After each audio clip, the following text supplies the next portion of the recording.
सबसे प्यारी है, माँ तू जग में न्यारी है। माँ तू सबसे प्यारी है, माँ तू जग में न्यारी है। अपने आंचल में रखना, अपने आंचल में रखना, हमें वरदानों से भरना। माँ तू सबसे प्यारी है, माँ तू जग में न्यारी है। माँ तू सबसे प्यारी है, माँ तू जग में न्यारी है। पिता, पुत्र और पवित्र आत्मा के नाम पर आमीन। आप सबों को जय यीशु। आज के क्लास में मैं एक छोटा सा सवाल करना चाहता हूं। प्रभु के 12 शिष्यों में सबसे ज्यादा माता मरियम को कौन प्यार करते थे? कौन शिष्य, कौन प्रेरित माता मरियम को सबसे ज्यादा प्यार करते थे? क्या कारण है सबसे ज्यादा प्यार करने का? जी हां, आप सब उत्तर देंगे।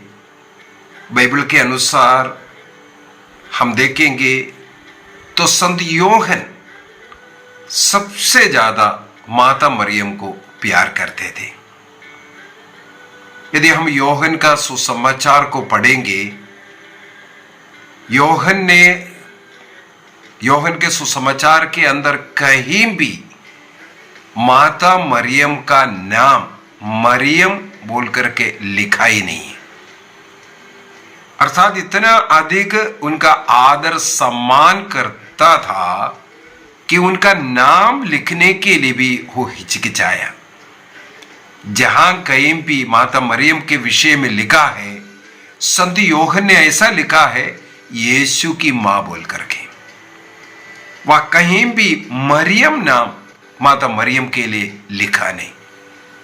अर्थात इतना आदर भक्ति के साथ माता मरियम को देखने वाले संत योहन को हम वहां पर पाते हैं।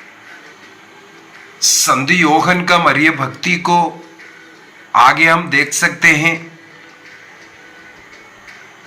यदि अगर हम 12 शिष्यों के विषय में अगर देखें, पढ़ें, सबसे कम उम्र का जो शिष्य है कहा जाता है संत योहन था। इसी संत योहन को और उनका भाई को यीशु मसीह के पास उनके मां लेकर के आते हैं। एक को दाहिने और एक को बाएं स्वर्ग में बिठाने का आग्रह कर रहे थे। वो स्थान जो बाएं दाहिने बैठने का वो जो स्थान हमारे बच्चों को मिल जाए, ये मां का जरूर उन पुत्रों का भी आग्रह था। इसका मतलब स्वर्ग में ईसा मसीह के दाहिने बैठने के लिए ये पुत्र ने कुछ कार्य किया। उसके लिए हम बाइबल के अंदर देखते हैं, सर्वप्रथम ईसा मसीह की मां को प्यार करना शुरू किया। मां को कैसे प्यार किया है? ईसा मसीह के सबसे कष्ट पीड़ा के समय पर हम देख सकते हैं। ईसा मसीह को जब गिरफ्तार करके लेकर के गया, तब केवल एक शिष्य उनके करीब रहा। पेतरुस भी दूर दूर रहा, लेकिन करीब रहने वाला ये योहन है। और हम देखते हैं क्रूस की रास्ता में माता मरियम के हाथ पकड़ करके चलते हुए कलवारी तक पहुंचना, और क्रूस के नीचे 12 शिष्यों में एक शिष्य यही योहन अपनी मां के साथ खड़े हुए हम पाते हैं।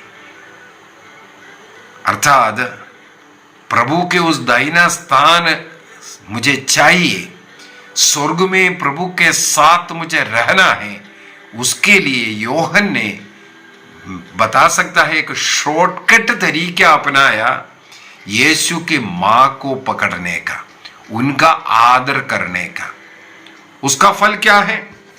हम लोग योहन का ही सुसमाचार उसके अध्याय 13 को अगर पढ़ेंगे, जॉन चैप्टर 13 उसका वाक्य 23, वहां पर हम लोग पढ़ते हैं, अंतिम ब्यारी के समय पर, लास्ट सपर के समय पर ईसा का एक शिष्य जिससे वे प्यार करते थे, ईसा मसीह एक शिष्य को कुछ विशेष रूप से प्यार करते थे करके लिखा है। उनकी छाती के सामने लेटा हुआ था। ईसा मसीह के छाती के सामने, अर्थात उनके हृदय के करीब रहने वाला एक शिष्य जिसे ईसा मसीह प्यार करते थे। और भी है, यदि हम लोग क्रूस के नीचे जो खड़े हुए उस शिष्य के विषय में योहन का सुसमाचार उसके अध्याय 19 वाक्य 26 को पढ़ेंगे, जॉन चैप्टर 19 वर्स 26 में, वहां पर इस प्रकार लिखा है, ईसा ने अपनी माता को और उनके पास अपने उस शिष्य को जिसे वह प्यार करते थे देखा। उस शिष्य का भी नाम बाइबल में नहीं लिखा है। योहन ने यीशु सबसे ज्यादा प्यार करने वाला शिष्य ऐसा कर करके लिखा, योहन ने अपना नाम नहीं लिखा। उसी प्रकार माता मरियम का उस भक्ति में अपने जो माता मरियम का जो है नाम नहीं लिखा। जहां कहीं भी है ईसा की मां लिखा है। यहां पर 19 का वाक्य 25 में वही शुरू होता है, ईसा की माता, उसकी बहन क्लोपस की पत्नी मरियम और मरियम मगदलेना उनके क्रूस के पास खड़ी थी कर करके। ईसा मसीह की मां के रूप में वहां पर लिखा है। और अध्याय 21 वाक्य 20 में भी हम लोग पढ़ सकते हैं। अध्याय 21 योहन का सुसमाचार खत्म हो रहा है, वहां वाक्य 20 में पेतरुस ने मुड़कर उस शिष्य को पीछे आते देखा जिसे ईसा प्यार करते थे। देखो, बार बार योहन ने ये लिखा, ईसा जिसे प्यार करते थे, अर्थात ईसा मसीह का प्यार पाने के लिए और स्वर्ग राज्य में ईसा के दाहिने और बाएं बैठने के लिए योहन ने एक शॉर्टकट तरीका को अपनाया, ईसा मसीह के मां को प्यार कर लो। इतना अधिक भक्त बना, उस मां का नाम अपने सुसमाचार में लिखना नहीं चाहते थे। जहां कहीं भी लिखा ईसा का मां के रूप में, वहां पर जो लिखा है। और दूसरी बात है, मैं सबसे ज्यादा उस मां को लाडला बनूं, वो भी उनका मन में था। इस विषय में मुझे ऐसा पढ़ने के लिए ऐसा मिल रहा है, ईसा मसीह के साथ भी वो थोड़ा कंपटीशन किया। अपनी मां को ईसा मसीह ज्यादा प्यार कर रहा है या योहन प्यार कर रहा है? यहां कैसे लिखा है, जहां कहीं भी योहन के सुसमाचार में ईसा मसीह ने अपनी मां को बुलाया, योहन ने मां शब्द को इस्तेमाल नहीं किया, क्योंकि वो मां शब्द मेरे लिए चाहिए।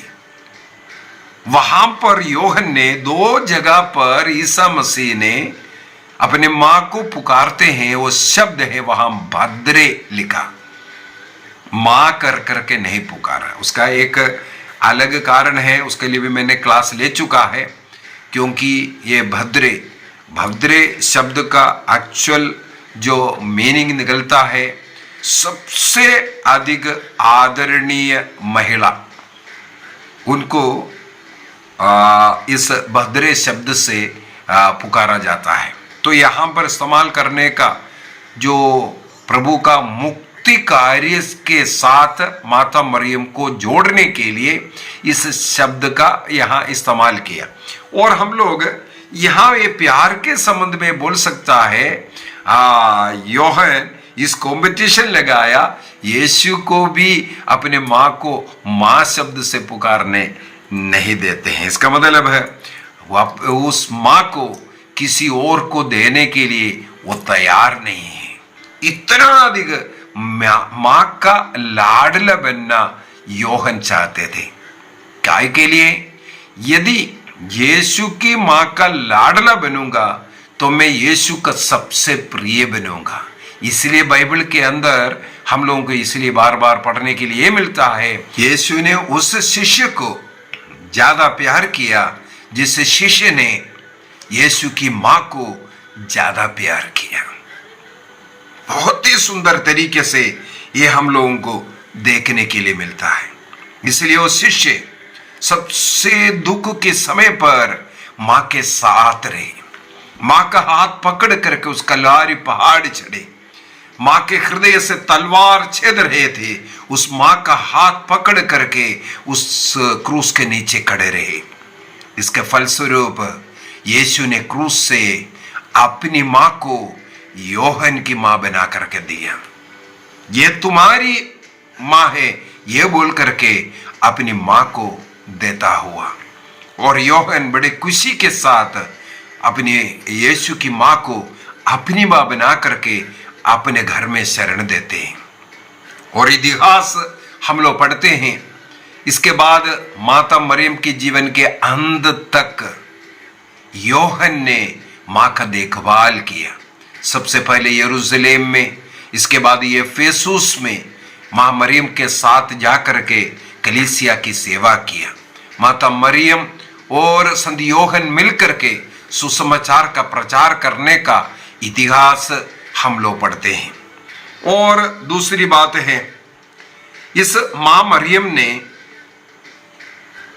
लोगों से क्या आग्रह किया या योहन से क्या आग्रह किया होगा? योहन का सुसमाचार उसके अध्याय 2 वाक्य 5 में ये लिखा हुआ है। शिष्यों से कहा, चेलों से कहा, वहां के सेवकों से कहा, काना के उस घर में जो यीशु कहता है वही करना। मां को हमेशा यही बोल करके देना है, बेटा बेटी जो यीशु चाहता है तुम वही करना, यीशु का प्रिय बनो।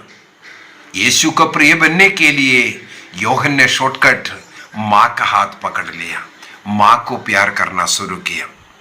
और मां को इस मुक्ति कार्य में एक रोल है, जिस प्रकार हमें मालूम है आज्ञा भंग के द्वारा हेवा ने स्वर्ग राज्य को नष्ट किया। आज्ञा भंग के कारण हेवा ने पाप किया, मृत्यु लेके आया। अभी दूसरा हेवा माता मरियम ईश्वर की इच्छा के अनुसार आज्ञा को मानते हुए, देख मैं प्रभु की दासी, तेरा कथन मुझ में पूरा हो जाए बोल करके जब अपने जीवन को समर्पित किया, इस प्रकार आज्ञा का पालन करते हुए हेवा ने जो कुछ नष्ट किया वो अपने बच्चों के लिए वो कमा करके दे रहा है, अर्थात स्वर्ग नष्ट किया। वो पाप आया था, पाप का परिणाम मृत्यु आया। माता मरियम ने ईसा मसीह को इस संसार में, मुक्तिदाता को इस संसार में ला करके पाप का अंत करने वाला उस मुक्तिदाता को इस संसार में लाया। पाप यदि मृत्यु लाया, संसार को जीवन देने वाला उस मसीह को ये संसार में लेके आया। माता मरियम उन लोगों का हमेशा मदद करने के लिए तैयार रहता है जो मां मरियम को अपने हृदय में स्थान दिया है, उनका आदर सम्मान करते हैं और यीशु भी उन्हें ज्यादा प्यार करते हैं। ये हम लोगों को यहाँ आज के इस उदाहरण में पढ़ने के लिए मिला। एक दो उदाहरण और मैं बोल करके देना चाहूंगा।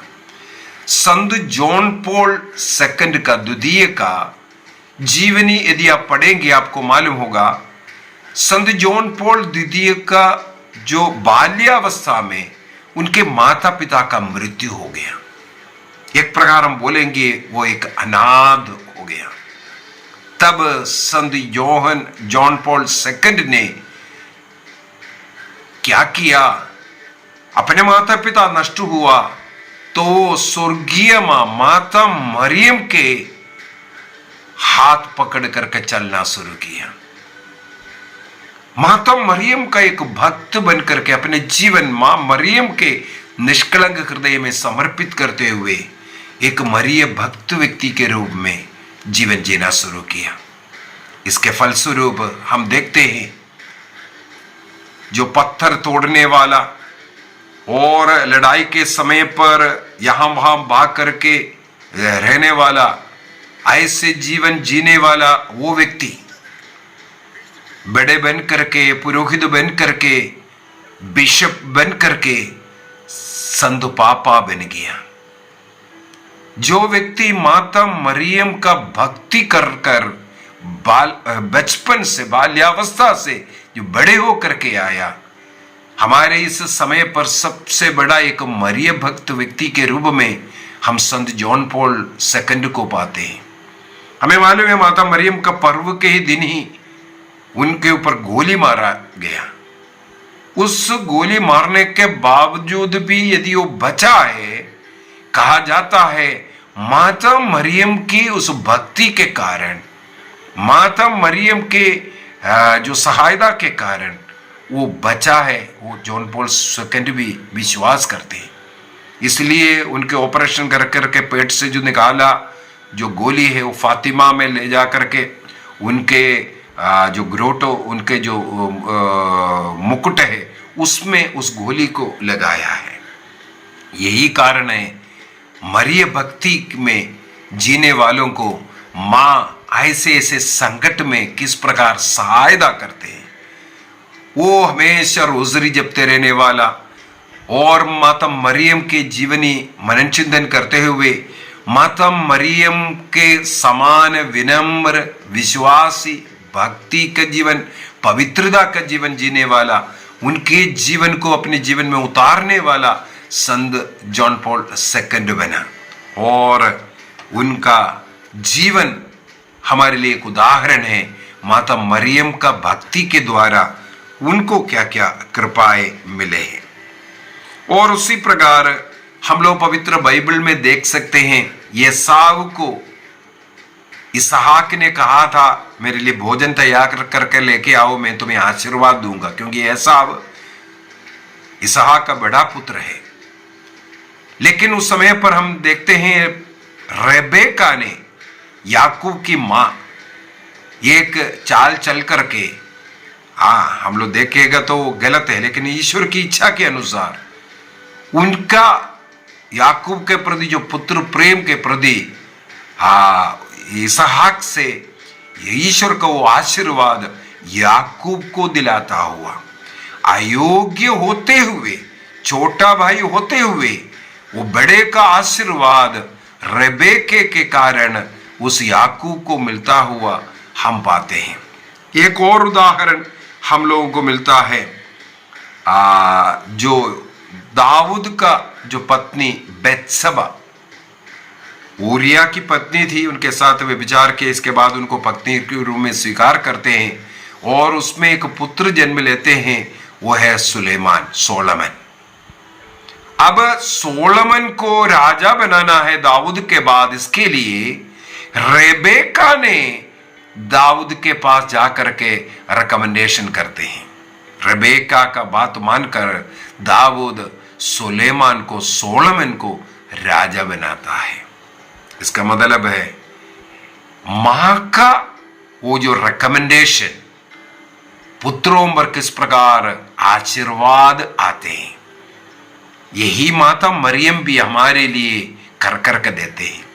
हम लोग अयोग्य हैं, हम लोग पापी हैं, हम लोग इस लायक भी नहीं है हम प्रभु से कुछ मांगे, लेकिन मां के भक्ति के कारण, माता मरियम की उस भक्ति के कारण माँ हमारे लिए याचना करते हैं, विनती करते हैं, क्योंकि वो दयालु माँ है।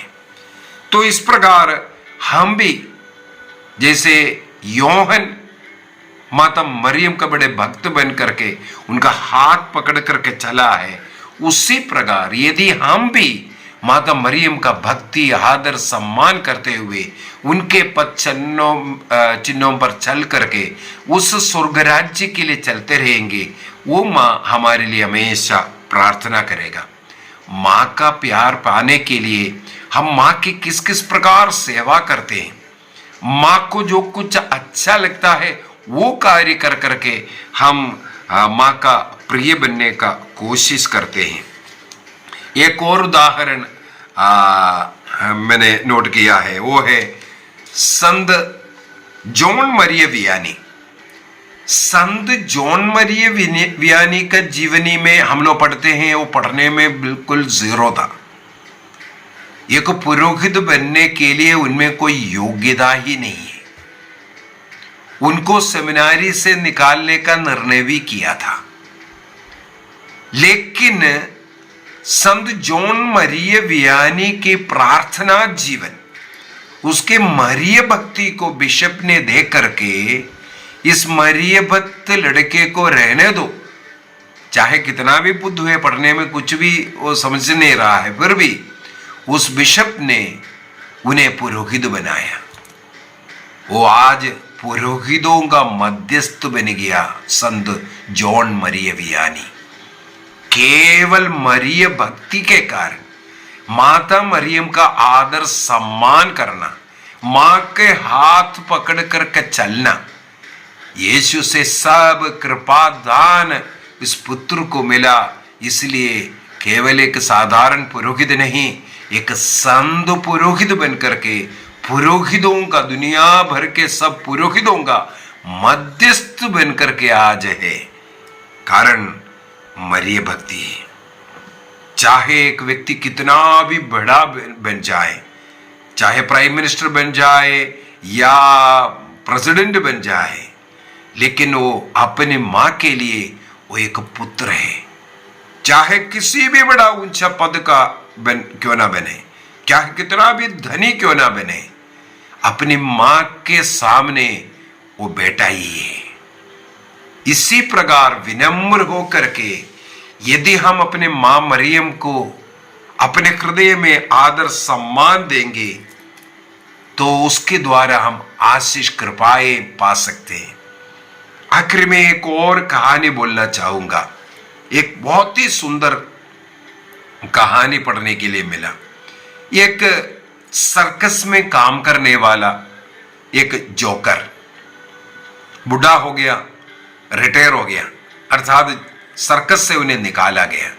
अभी कहां जाएं, गरीबी है, रहने के लिए जगह नहीं है। इस प्रकार बड़े दुखी होकर के वो जगह ढूंढ करके घूम रहे थे। तब एक आश्रम में कुछ सन्यासी लोगों ने उसको बोला, आओ यहां रह लो, हम आपका देखभाल करेंगे इस बुजुर्ग अवस्था में। तो सन्यासियों के साथ उस आश्रम में वो रहने लगे, खाने पीने के लिए मिल जाते हैं, प्रार्थना का जीवन जी रहा था। तो उसने देखा सन्यासी लोग रोज कुछ समय ऐसा है बाहर निकल करके सब सन्यासी काम करते हैं, लेकिन इनको कोई काम नहीं बताते। तो इनके मन में आया, मैं जो इस बुजुर्ग अवस्था में जो कार्य कर सकता है वो करूंगा बोल करके वो ढूंढने लगे क्या करूं। तब उनको एक स्टोर रूम दिखाई दिया, जहां जिस स्टोर के अंदर बहुत ऐसा कचड़ा पड़ा है। तो उसके मन में आया, धीरे धीरे उस कचड़े को साफ करते हैं, उस रूम को साफ करते हैं, वहां पड़े हुए जो फर्नीचर है, अन्य कई चीजें हैं, उसको साफ करते हैं करके। तो एक साइड से वो साफ करना शुरू किया। तब उसके बीच में उसको एक ऐसा मूर्ति, बालक यीशु के साथ माता मरियम का छोटा सा टूटा फूटा जो पुराना एक मूर्ति पड़ा हुआ मिला। उसने उसको उठाया, साफ किया, देखा तो बहुत सुंदर चेहरा है माता मरियम का। उसका हृदय उसकी ओर आकर्षित होने लगी। उसने वहां एक टेबल के ऊपर उसको रखा, उसको साफ कर करके बड़े प्यार से उसको रखने लगी। इसके बाद वो जाकर के अपना जोकर का ड्रेस पहन करके आया इस मूर्ति के सामने। जैसे वो जोकर सर्कस में कार्य करता था उसी प्रकार कूदना, जोकर जैसे चलना, ऐसे ऐसे काम वो वहां सामने करना शुरू किया। जब ये ऐसा कर रहा था, किसी सन्यासी पुरोहित ने उसको देख लिया। वो जाकर के सुपीरियर को बोला, देखो वो क्या कर रहा है वहां। वो भी आकर के चोरी छुपे आकर देखे क्या कर रहा है। उनके देखते देखते उस मूर्ति से माता मरियम और बालक यीशु बाहर निकला और इस जोकर के पास आकर के उसका पेट तपतपा करके उससे कहा, हमें बहुत मजा आया। बालक यीशु और माता मरियम बहुत खुश था। उनका गले लगा करके मां भी कहते हैं, बेटा कल भी आना, कल भी ये करना। इसके बाद वो जोकर जो है अपने कमरे में जाते हैं। अगले दिन फिर ऐसे करना शुरू किया, लेकिन किसी सन्यासी ने उनको मना नहीं किया। कुछ दिनों के बाद इस जोकर का मृत्यु हो जाते हैं। उस समय पर उस आश्रम का जो डायरेक्टर है, जो मुखिया है, उनको ऐसे एक दर्शन मिला। ये जोकर का जब मृत्यु हुआ उस समय पर माता मरियम स्वर्गदूतों के साथ इस जोकर के पास आया और जोकर के आत्मा को लेकर स्वर्ग जा रहा है। माता मरियम स्वर्ग की ओर जोकर के साथ जाते जाते पीछे मुड़ करके इस आश्रम का जो डायरेक्टर है, जो मुखिया है, उनकी ओर देखा। माता मरियम के वो देखने का ढंग, उनको ऐसा लगा मुझे निमंत्रण दे रहा है या मुझे चैलेंज कर रहा है। जैसे जोकर किया है उसी प्रकार तुम अपने जीवन में करो। माता मरियम और बालक यीशु को खुश करने के लिए वो जोकर का ड्रेस पहन करके नाचने में उन्हें कोई लज्जा नहीं हुआ। वो वहां कूदता था, सामरसॉल्ट करता था, सिर के बेल पर खड़े रहता था, कुछ मजाक का कार्य करता था। उनका एक ही लक्ष्य था, मेरी मां को और प्रभु को खुश रखना। माता मरियम उसकी आत्मा के साथ जाते जाते इनकी ओर देखा। वो उनके हृदय में ऐसा लगा, कहा जाता है इसके बाद अगले दिन से वो उठ करके उस जोकर का वो पुराना कपड़ा पहन करके उस स्टोर रूम में वही कार्य करना शुरू किया जो जोकर ने किया। रोज उसके सामने जाकर के इस प्रकार कूदना, इस प्रकार एक कार्य करना, एक पुरोहित हो करके, उस आश्रम का डायरेक्टर हो करके इस प्रकार का कार्य करना, कितना अधिक वो अपने को छोटा बनाना पड़ता है। आपको मालूम है वो आश्रम का डायरेक्टर मुखिया कौन था? वो था संत बर्नार्ड। जो संत बर्नार्ड हमारे लिए एक बहुत सुंदर प्रार्थना लिख करके दिया, याद कर विनती। प्रतिदिन हम लोग जो प्रार्थना करते हैं, याद कर विनती, ये संत बर्नार्ड का लिखा है। संत बर्नार्ड माता मरियम का इतना बड़ा भक्त बनने का पीछे का एक कारण कहा जाता है जोकर। उनकी उस विनम्रता, मां के सामने अपने को किस प्रकार का छोटा बच्चा बन करके प्यार किया वो देख करके। आइए हम भी यही निर्णय करें। माता मरियम को प्यार करने का मतलब है यीशु को प्यार करना, ईश्वर को प्यार करना, क्योंकि ईश्वर ने उन्हें विशेष रूप से चुनकर नियुक्त किया संसार में मुक्ति कार्य में जो सहायिका बन करके। माता मरियम का लूकस के सुसमाचार दिया 1:38 के द्वारा अपना उस विनम्रता, अपने उस समर्पण और माता मरियम का पवित्रता, विश्वासी जीवन और प्रार्थना भक्ति का जीवन हमारे लिए उदाहरण बन जाए। हम भी मां को विनम्रता के साथ स्वीकार करेंगे, उनका भक्ति करेंगे। इसके द्वारा हम ईसा मसीह का प्यार पाएंगे, स्वर्ग जाने का योग्य बन जाएंगे। आइए आंखें बंद करें, निर्णय करें, प्रभु को धन्यवाद दें। प्रणाम मरिया, कृपापूर्ण, प्रभु तेरे साथ है। धन्य तू स्त्रियों में और धन्य तेरे गर्भ का फल यीशु। हे संत मरिया, परमेश्वर की मां, प्रार्थना करम पापियों के लिए अब और हमारे मरने के समय। आमीन। पिता, पुत्र और पवित्र आत्मा के नाम पर आमीन। आप सबों को जय यीशु।